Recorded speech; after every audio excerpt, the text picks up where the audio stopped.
Hi everyone and welcome to this history revision video focusing on Henry VIII's break with Rome in 1529. So firstly, the causes of the break with Rome.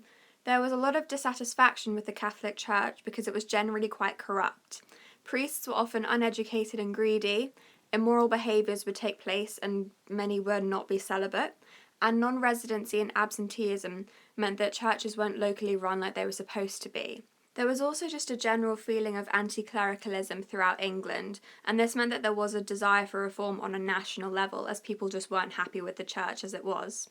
A much more important cause of the break with Rome was Henry's need for an annulment in 1529.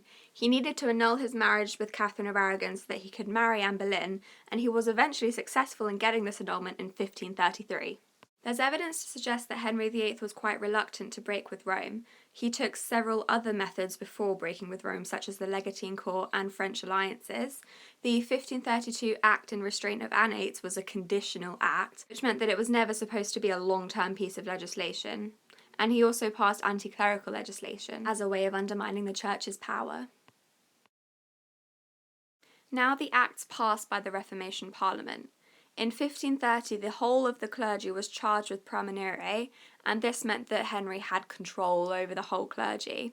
He pardoned them, but as long as they paid a very large fine and promised to accept Henry as head of the church.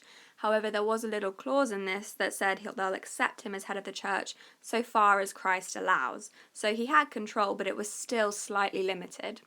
In 1532, the Act in Conditional Restraint of Annates ended all payments to Rome and the Pope, and in 1533 the Act in Restraint of Appeals made the highest religious court be a court in England rather than the court in Rome, and this meant that Catherine of Aragon couldn't appeal to Rome for help.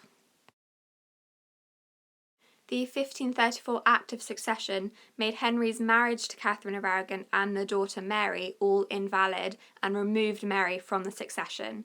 And it also stated that everybody had to swear an oath accepting royal supremacy, and royal supremacy was the idea that Henry was the supreme leader of the church and country, not the Pope. And the 1534 Act of Supremacy just made Henry officially head of the church.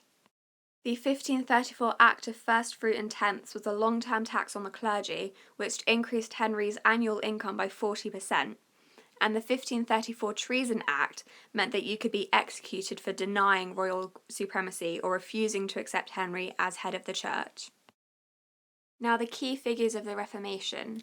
Thomas More was the new Lord Chancellor after Thomas Wolsey, but he was a devout Catholic, and he was executed for treason under the Treason Act, as he refused to accept Henry as the head of the church. Thomas Cromwell was Henry's vice-regent, which meant that he managed the day-to-day things.